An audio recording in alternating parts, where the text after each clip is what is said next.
ও বাবা, আমি না তোমার আদরের একমাত্র মেয়ে, আমাকেও সুগার ড্যাডির সাথে বিয়ে দিতে পারো তুমি? সীমা, এভাবে কাউকে বলতে নেই। দীপ যথেষ্ট ইয়াং এবং হ্যান্ডসাম পারসন। সুগার ড্যাডি তো বলা হয় বাবার বয়সীদের। দীপ তো তোমার বাবার বয়সী না। বাবার বয়সী না হলেও বাবার মতো। শিক্ষক হলো পিতার মাতার সমতুল্য, ম্যাম হলো মাতা, স্যার হলো পিতা।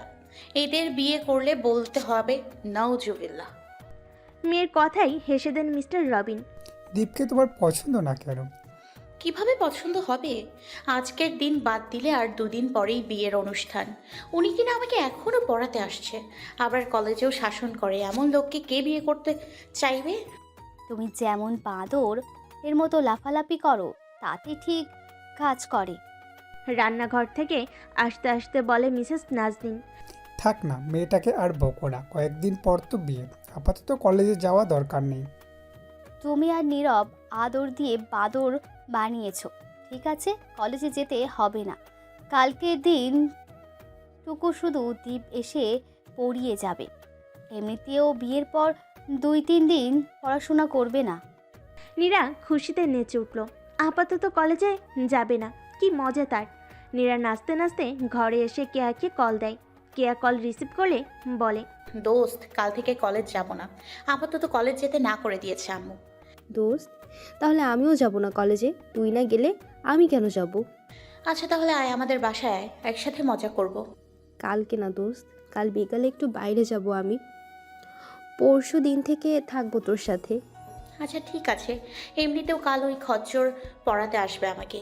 দোস্ত, বিয়ের আগে বরের কাছে পড়তে বসবি। আহ, কি রোমান্টিক মোমেন্ট না বল? ধুর, তুই ওই লোকের সাথে রোমান্টিক দেখছিস? কিভাবে বিয়ে ভাঙবো সেটা বল। খুব সিম্পল। কালকে পড়াতে আসলে পড়াশোনা না করে জ্বালাতে থাক, দেখবি রেগে যাবে। স্যার তো মুডে প্লাস পড়াশোনার প্রতি বেশি সচেতন। তোর মতো ডাব্বা খাওয়া আবার যদি দেখে বিয়ের আগেই মাথায় চড়ে বসেছিস, তখন নিজে থেকেই বিয়ে ভেঙে দেবে। হ্যাঁ ঠিক বলেছিস, কাল খুব জ্বালাবো আমি ওই ক্যাডার সাহেবকে। তখন দেখবে আমি বউ হলে তার জীবন তেজপাতা হয়ে যাবে, নিজে থেকে রাস্তা কেটে চলে যাবে। আচ্ছা দোস্ত, বেস্ট অফ লাক। মা ডাকছে, খেতে যেতে হবে। বাই। বাই। সকালে নীরা কলেজে যায়নি বলে ছাদে উঠেছিল। দীপান্বিতা এসেছে ঠিক সেই সময়। দীপান্বিতাদের ছাদ থেকে নীরাদের ছাদের দূরত্ব নেই বলেই চলে। দিগবাজি দিয়ে অপর ছাদে চলে যাওয়া সম্ভব। দীপান্বিতা নীরাকে দেখে বলে, হবু ভাবি যে এত সকালে ছাদে? আমাদের ভাগ্য কতটা ভালো, তাই না বলো? পাশাপাশি বাসা থেকে বিয়ে হবে। মুখ ফুলিয়ে বলে নীরা। আপু তুমিও? আমিও কি? ওই ক্যাডার সাহেব আমার শিক্ষক, তাকে বিয়ে করা মানায়? কেন মানাবে না? কেমন দেখা যায় সরদ ছাত্রীর বিয়ে? জোরে হেসে দেয় দীপান্বিতা, বলে, আমার ভাই না হয় একজন শিক্ষক, তাই বলে কি এখন কাউকে বিয়ে করতে পারবে না? ভাইয়ের জন্য যে পাত্রী দেখতে যাব সে তো কোনো না কোনো কলেজের ছাত্রীই হবে। বিউটি দেখে নিশ্চয়ই ভাইকে বিয়ে দিব না? বুঝলাম, তুমিও লেগে আছো আমাদের বিয়ে দেওয়ার জন্য। মনে মনে বলে নীরা। কিছুক্ষণ চুপ থেকে দীপান্বিতা বলে, তোমার সেই খাদ্য বিশেষজ্ঞ ভাইয়ের কি খবর? বিয়েতে আসবে কি? ভাই তো তেমন কথা বলার সময় পায় না। আজ 5 বছর হলো বাইরে, মাসে 2-1 বার ছাড়া কথা বলে না। ভাইয়াকে তো তুমি জানো খুব ভালো করে, পরীক্ষার আগে কারোর সাথে কোনো কথা বলে না। বিয়েতে আসবে না ভাই, আর কয়দিন পর ওর পরীক্ষা। ও আচ্ছা, তাহলে আজ আমি আসি।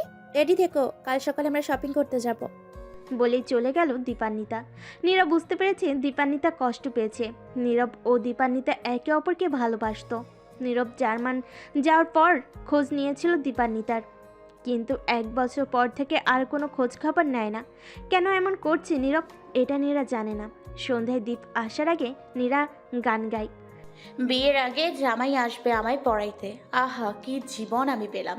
তাতেই যায় আমার সময় ভাবিতে ভাবিতে। এমন সময় দীপ এসেছে নীরাকে পড়াতে। নীরা ভদ্র মেয়ের মতো করে কিছুক্ষণ চুপ ছিল। হঠাৎ করে নীরা বলে ওঠে, স্যার। হুম, বলো। আপনাকে না এখন আমার স্যার মনে হচ্ছে না। তাহলে কি মনে হচ্ছে? আমার হবু বর। মানে? বুঝতে পারছেন না? কাল তো আমাদের মানে আপনার আর আমার বিয়ের কেনাকাটা আছে। তারপর আমাদের মেহেদি রাত, আপনার নামে আমি আমার এই বাম হাতে মেহেদি দিব। তারপর হবে আমাদের হলুদের অনুষ্ঠান। আপনাকে আর আমাকে জনে জনে এসে হলুদ লাগিয়ে দেবে। আর তার পরের দিন আমি আর আপনি তিন কবুল বলে হয়ে যাব একে অপরের। খুক খুক করে কাশতে থাকে দীপ। নীরা পানির গ্লাস এগিয়ে দেয়, বলে। এই নিন পানি খান। দীপ পানি খেয়ে বলে, বিয়ের সময় হলে বিয়ে হবে, এখন পড়তে বসো। আচ্ছা, এখন আপনাকে আমি ঠিক কী নজরে দেখবো বলুন তো? আমার কলেজের স্যার নাকি প্রাইভেট স্যার নাকি আমার হবু বর? দীপ তাকায় নীরার দিকে, দেখতে পায় নীরা না পড়ার বাহানা করছে, তাই বলে। আপাতত স্যার ভেবে রেসপেক্ট করো, কাল থেকে না হয় আমাকে হবু বর ভেবে নিও। কিন্তু স্যার, মন তো আমার পড়ার ভেতরে নেই, মন তো আমার এখন বিয়ে নিয়ে পড়ে আছে। বিয়েতে কী কী কিনবো, কী কী পরবো আর কী কী করবো এসব নিয়ে। আর বলতে পারে না নীরা, ঠাস করে ডান গালে খাই এক থাপ্পড়। দীপ এবার রেগে বলে, সেই ধরে দেখছি বিয়ে বিয়ে করেই যাচ্ছ। তুমি কি মনে করো আমি জানি না যে তুমি বিয়ে করবে না? শুধু শুধু পড়াশোনা থেকে মনোযোগ সরানোর ধান্দা, তাই না? চুপচাপ এখন পড়তে বসো। এক থাপ্পড়ে পড়াশোনায় মনোযোগ এসে যায় নীরার। এটা আজ থেকে না, সেই 7 মাস থেকেই হয়ে আসছে। 7 মাস হতে চলো দীপ তাকে পড়াই, আর এই 7 মাসে কয়বার যে নীরার গাল লাল হয়েছে তা নীরার কাছে অগণিতিক। দীপ নীরাকে পড়ানো শেষ করে চলে গেল। নীরা বিড়বিড় করে বলে, খচ্চর বেটা, আমার গাল করে লাল, আবার করবে আমায় বিয়ে। তোকে আমি করাবো কলিজা ভরে বিয়ে, তা না হলে আমার নামও নীরা নয়। আজ নীরা ও দীপ সপরিবারে একসাথে গেছে শপিং মলে। সবাই মিলে শপিং করতে থাকে। কেউ আছে নীরার সাথে। নীরা কেয়ার কানে ফিসফিস করে বলে, দোস্ত, দেখতে দেখতে তো সময় এগিয়ে আসছে, বিয়ে ভাঙার তো কোনো নামগন্ধ নেই। আজ আবার কেনাকাটা করতে এসছি। আরে দোস্ত, প্যারা নিবি না, শুধু চিল কর। এই সুযোগে কিছু ড্রেস তো পাবি। তাছাড়া শপিং করলেই তো আর বিয়ে হয় না। আসলেই ঠিক বলেছিস তুই, এই সুযোগে অনেক কেনাকাটা করতে পারবো। খুব ভালো আইডিয়া। বলে নীরা বিয়ের জামা কাপড় বাদ দিয়ে রেগুলার জামা কাপড় চয়েস করতে থাকে। নীরার এই খামখেয়ালিগুলো সবাই দেখতে থাকে, কিন্তু কেউ কিছু বলে না। সবাই জানে নীরার মতো ঘাড়তারা আর দুটো নেই। দীপের মা নীরাকে কাপড়গুলো কিনে দিতে সাহায্য করেন। নীরার মা চেয়ে চেয়ে তামাশা দেখে, শেষে না পেরে নিজেই মেয়ের জন্য বেনারসি কিনে নেয়। আজ নীরাও দীপের মেহেন্দি অনুষ্ঠান। আজ সবাই নীরাদের বাসায় এসেছে। নীরার দুই হাতে পার্লারে মেয়েরা মেহেদি দিয়ে দিচ্ছে। নীরার দুই পাশে হাত পেতে বসে আছে। সামনে সবাই নাচ গান করতে থাকে। নীরার খুব ভালো লাগে এই পরিবেশটা। নীরা কেয়াকে বলে ওঠে, নিজেকে আজ সম্রাট শাহজাহানের বেগম মমতাজ মনে হচ্ছে। আই আহ, দুপাশ থেকে দুজন আমার হাতে মেহেদি দিয়ে দিচ্ছে। সামনে কিছু মানুষ নাচ গান করে এনজয় করছে, আর কিছুক্ষণ পর পর তুই এসে আমাকে খাইয়ে দিচ্ছিস।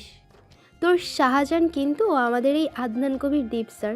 নীরা কিছু বলতে যাবে, তার আগে রিক আসে। রিক সবাইকে বলে ওঠে, এখানে অনেক মানুষ আছি, আমরা সব একই এলাকার, সে কারণেই আমরা একটু কনফিউজ আছি যে কে বরপক্ষ আর কে কোন পক্ষ। তাই আমরা নিজেরা সিলেক্ট করলে ভালো হয় কে কোন পক্ষ। সাথে সাথে কেয়া বলে। যেহেতু আমি নীরার বেস্ট ফ্রেন্ড, তাই আমি কন্যাপক্ষ। কেয়ার উত্তরে রিক হালকা হেসে বলে, তাহলে আমি বরপক্ষ। ওকে, তাহলে আপনি আমাদের অপোজিটে। কন্যাপক্ষরা সব একদিকে হও আর বরপক্ষরা আরেক দিকে।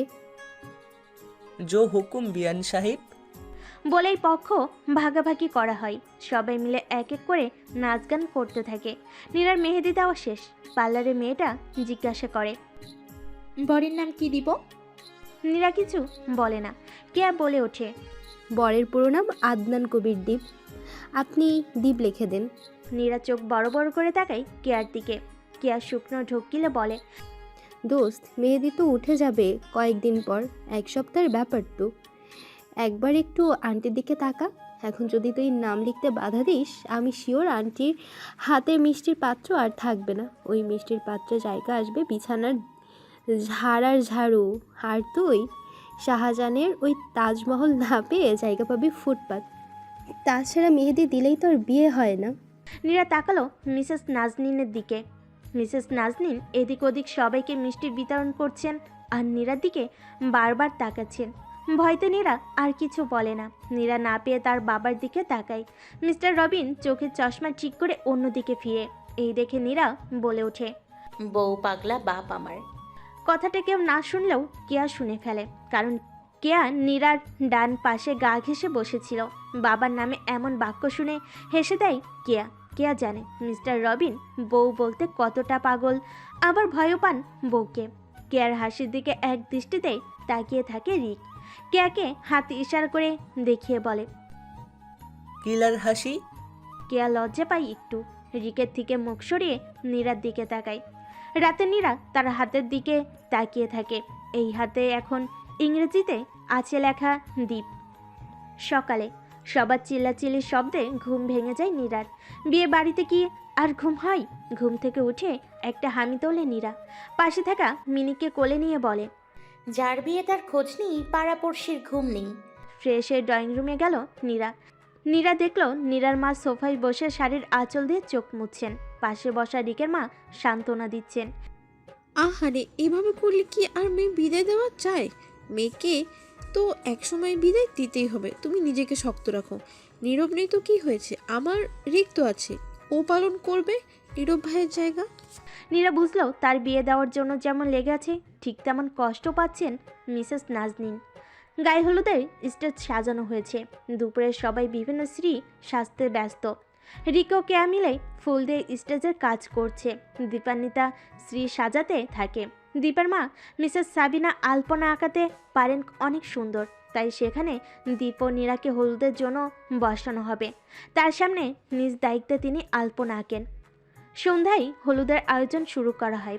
দীপ ও নীরাকে বসানোর একটি স্টেজ করা হয়, আর তাদের সামনে নাচ গান করার একটি স্টেজ করা হয়। নীরাকে হলুদের শাড়ি ও ফুলের গহনা পরানো হয়। নীরার প্রিয় হলুদ গোলাপের সাথে রজনীগন্ধার মিশ্রণ করে মালা, টিকলি, কানের দুল ও ভিন্ন গহনা, যেগুলো কেয়া ও রিক মিলে বানায়, সেগুলো পরানো হয় নীরাকে। বিয়েতে রাজি না হলেও নীরার এই সাজ যেন ভালো লাগে। নীরা নাচতে নাচতে বিয়ে করত। যদি এই বিয়ের পাত্র আদনান কবির দ্বীপ না থেকে অন্য কেউ থাকতো, কিন্তু এই ক্যাডার সাহেব যে বিয়ের পর রোমান্স না করে পড়াশোনা নিয়ে জ্ঞান দিতে থাকবে, এগুলো ভাবলেই বিয়ে করার স্বাদ মিটে যায় নীরার। স্টেজে বসানো হয়েছে নীরাকে। পাশে দীপকে নিয়ে আসে দীপান্বিতা।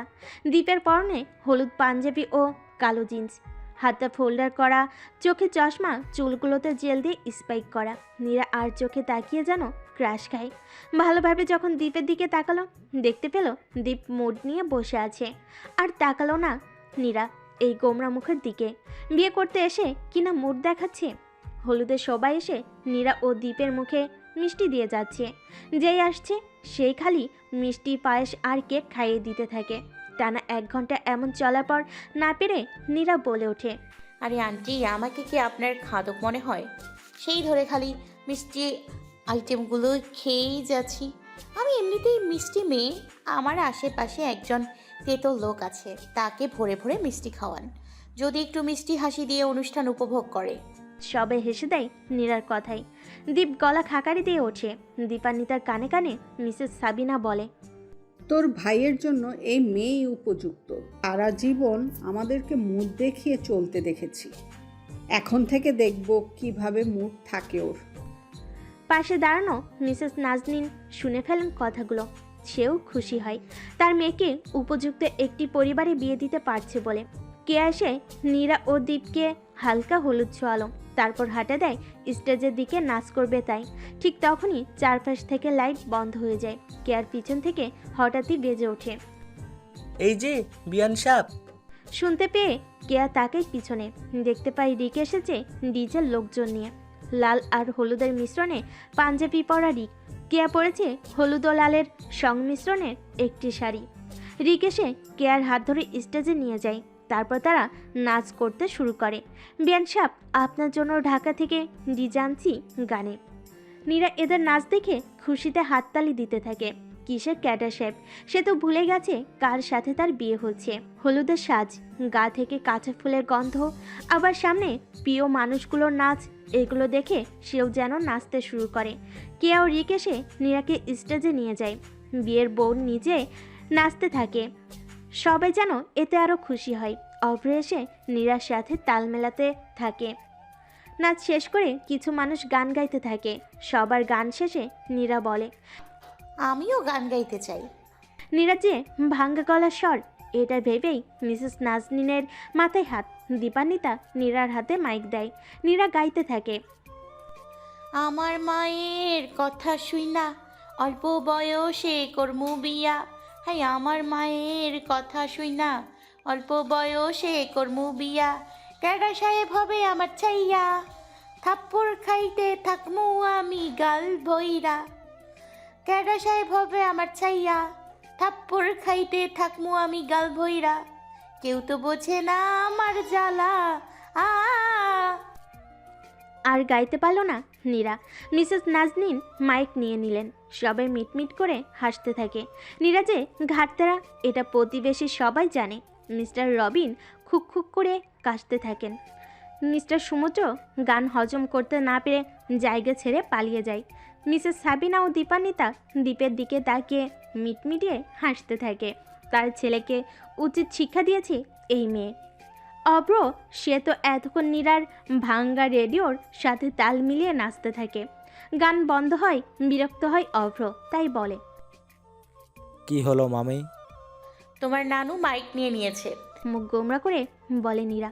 রাত 10টা বাজতেই অনুষ্ঠান শেষ করে সবাই বাসায় যায়। ক্লান্ত হয়ে নীরা ঘুমিয়ে পড়ে। বিয়ের দিন বিকেলবেলা নীরাকে বউ সাজাচ্ছে পার্লারের লোকজন। কেয়া পাশে বসে আছে। নীরা এবার রেগে আছে কেয়ার উপর। কোনো আইডিয়া তো দিল না, উল্টো নিজে সাজতে থাকে। পার্লারে মেয়েটা চলে গেলে নীরা বলে ওঠে, একটু পর আমার বিয়ে। এই বিয়ে ভাঙার কি কোনো ব্যবস্থা আছে? কাল এত পাগলামি করলাম কিন্তু কেউ বিয়ে ভাঙলো না। আমি আর কত চেষ্টা করব? নেল পালিশ পড়তে পড়তে কেয়া বলে, আরে ইয়ার চিল কর, দরকার হয় পালিয়ে যাবি, বউ সাজলেই তার বিয়ে হয় না। পালিয়ে কোথায় যাব আমি? আপাতত স্টেশনের কোথাও যেয়ে লুকিয়ে থাক, সন্ধ্যার দিকে কল দিবি, আমি যে চুপটি করে আমাদের বাসায় নিয়ে আসবো। কাজ করবে? আইডিয়া খুব ভালোভাবে। বিয়ের সময় হয়ে গেছে। কাজে এসে বসে আছে, কিন্তু বউ নেই সেই জায়গায়। সবাই বলাবলি করতে থাকে। প্রিয় ক্যাডার সাহেব, অপ্রিয় আদনান কবির দীপ স্যার, আপনাকে বিয়ে করব না বলে অনেক প্ল্যান করেছি। আমি জানি আপনিও আমাকে বিয়ে করতে রাজি না। আপনার গোমরা মুখ দেখলেই বোঝা যায় আপনি তো কোনো কাজের না। খালি পারেন বিদ্যাসাগর হতে। ক্ষমতা থাকলে আপনার বইগুলোর সাথে আপনার বিয়ে দিতাম। ভেবে দেখেন তো একসাথে কতগুলো বউ পেতেন। বইগুলো এক একটি হতো একে অপরের সতীন। আপনার বেনিফিট আছে এতে। মানুষ সতীন হলে চুল ছেঁড়াছিঁড়ি করে, কিন্তু বই সতীন হলে আপনাকে সবাই একসাথে বিদ্যা দেবে। আইডিয়াটা কিন্তু ভালো আছে। পারলে এখনই বিয়ে করুন আপনার বইগুলোকে। আমি পালাই, এটি আপনার অপ্রিয় ছাত্রী প্লাস না হওয়া বউ। ডাব্বা খাওয়া নীরা। এত বড় চিঠি আকারে SMS পড়ে স্মিত হাসলো দীপ। মনে মনে নীরাকে বলে ওঠে, পাগলি। ঠিক তখনই পিছন থেকে কেউ তাকে ধাক্কা দেয়। কে ধাক্কা দিল দেখার জন্য পিছনে তাকালো দীপ। তাকিয়ে দেখতে পেল গাঢ় খয়েরি রঙের শাড়ি পরিহিতা এক মেয়ে। মেয়েটি আর কেউ না, নীরা। নীরা দৌড়াতে দৌড়াতে হঠাৎ কারোর সাথে ধাক্কা খায়। কার সাথে ধাক্কা খেলো তাই দেখতে পেল দীপকে। দীপ নীরাকে দেখে বলে, তুমি না পালিয়েছো? পালিয়ে ঠিক তার কাছে এলে যাকে বিয়ে করবে না। নীরা পিছনের দিকে তাকিয়ে আশেপাশে ভালো করে দেখে নিল। তারপর বলে, আসলে আমি নিজেকে বাঁচাতে দৌড়চ্ছি। মানে? একটু আগে আমি একা একা স্টেশনে বসেছিলাম। মনের সুখে আপনাকে SMS করতে থাকি। একে তো শীতের সন্ধ্যা, তার উপর মশা কামড়ায়। আমি বারবার কেয়াকে কল দিতে থাকি, ও কল রিসিভ করে না। হঠাৎ এক চিকনা শুটকি মাছের মতো গুন্ডা আমার কাছে আসে, আমাকে বলে, সুন্দরী, বাড়ি থেকে পালিয়েছো বুঝি? অনেকক্ষণ ধরে বসে আছো, বয়ফ্রেন্ড আসছে না। ওই বয়ফ্রেন্ড আর আসবে না, তাতে কি, আমি তো আছি। চলো আমি তোমাকে নিয়ে যাব। হাঁপাতে হাঁপাতে বলে নীরা। তারপর আবার বলে ওঠে, আপনি এখানে কেন? আমিও পালিয়েছিলাম। মানে কি? মানে বিয়ে যেহেতু তুমি করবে না, তাই আমিও এখানে আসি। ও আচ্ছা, তার মানে আমরা দুজনে বাসা থেকে পালিয়েছি। আগে যদি জানতাম আপনি পালাবেন তাহলে আমি আর পালাতাম না। এখন কি করবে? কি আর করব, কেয়া ফোন ধরলে ওর বাসায় থাকবো। ওদের কথার ভিতর সেখানে হাজির হয় 4 জন লোক। তারা এসে জিজ্ঞাসা করে,